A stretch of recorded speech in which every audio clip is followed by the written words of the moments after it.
इचलकरंजीतील शेतकरी, तरुण आणि बेंदूर उत्सव मंडळाच्या वतीनं क्रांती दिनाचं औचित्य साधत मागील 35 वर्षांपासून पंचगंगा नदीत होड्यांच्या शर्यती घेतल्या जातात. यंदा कोल्हापूर आणि सांगली जिल्ह्यातील 10 बोट क्लबनी या स्पर्धेत सहभाग नोंदवला होता. शर्यतीचा शुभारंभ सहकार महर्षी कल्लापण्णा आवाडे यांच्या अध्यक्षतेखाली भाजपा ज्येष्ठ नेते पांडुरंग म्हातुकडे यांच्या हस्ते करण्यात आला. पाण्याला असलेला वेग आणि त्यातून शर्यतीमध्ये निर्माण झालेली चुरस पाहून प्रेक्षकांकडून सर्वांना प्रोत्साहन दिलं जात होतं. पंचगंगा नदीच्या दोन्ही काठांवर तसंच लहान आणि मोठ्या पुलावर शर्यत शौकीनांनी तसंच महिलांनीही मोठी गर्दी केली होती.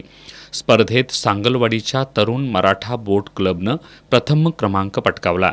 दिग्रज बोट क्लब दिग्रजनं दुसरा, कवठेसारच्या युवा शक्ती बोट क्लबनं तिसरा आणि दिग्रजच्या जय मल्हार बोट क्लबनं चौथा क्रमांक मिळवला.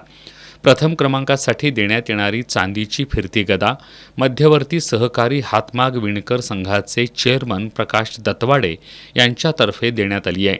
याप्रसंगी पोलीस अधीक्षक योगेश कुमार गुप्ता, अप्पर पोलीस अधीक्षक अण्णासाहेब जाधव, पोलीस उपाधीक्षक विक्रांत गायकवाड, श्रीरंग खवरे, पैलवान अमृत भोसले, अनिल कुडचे, शेखर शहा, राजू पुजारी यांच्यासह इचलकरंजी शेतकरी तरुण व बेंदूर उत्सव मंडळाचे अध्यक्ष बाळासाहेब कलागते, उपाध्यक्ष नंदू पाटील, अहमद मुजावर, पापालाल मुजावर, शांताप्पा मगदूम, राहुल घाट, शिवाजी काळे, तानाजी कोकितकर, सागर गळदगे, शिवाजी माळी, सागर मगदूम, डॉक्टर विजय माळी आदी उपस्थित होते.